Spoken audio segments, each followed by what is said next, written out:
The coronavirus pandemic has brought upon many challenges to how we go about our daily lives.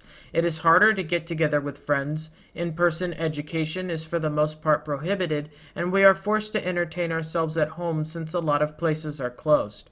While it can be discouraging to be stuck at home all day, for one individual this was an opportunity to learn a crucial life skill. 16-year-old Brandon Chavez took it upon herself to learn how to drive, taking online classes and participating in socially distanced behind-the-wheel training. Her efforts would eventually pay off as Chavez received a passing grade on her first driving test and was issued a license in March. I've been wanting to drive since I was like 7. My grandparents once let me kind of take hold of the wheel once when I was little because she had to put her seatbelt on. I did pretty great. It was funny. I've just always had an eye for driving. Always wanted to do it. I was so jealous when my brother was learning how to do it, and it was just like, oh, I can't wait to get behind the wheel. So I'm happy I'm able to drive. It feels great. Honestly, it's a sense of freedom, and it's enjoyable.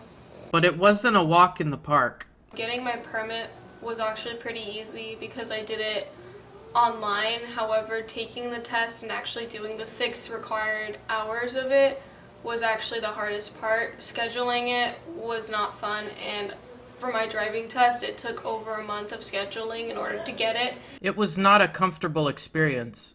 We had to keep all the windows down at the driving test.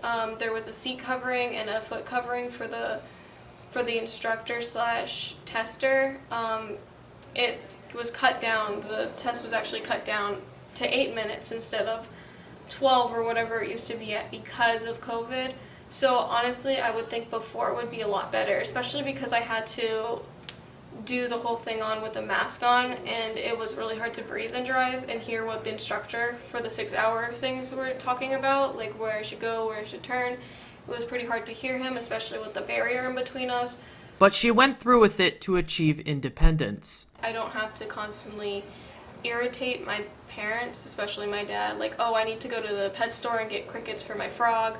Oh, I need to go to the store and get some new milk. Oh, I need to do this. I want to go hang out with my friends. And then I put my parent at like a schedule where they have to actually like leave whatever they're doing or schedule around me, but now I don't have to because I have the free will and free range. Brianna has been driving for 3 weeks now and has driven to the supermarket and dog park almost every day. After the pandemic, she plans to drive to school and go lots of places with her friends. For people who haven't started driving yet, she offers this advice. Everyone's going to end up driving one day, and you can't just push it off until later on because you're going to be in an emergency and needing it. And your parents or your guardian will not always be there for you, so it's something you kind of need to learn on your own.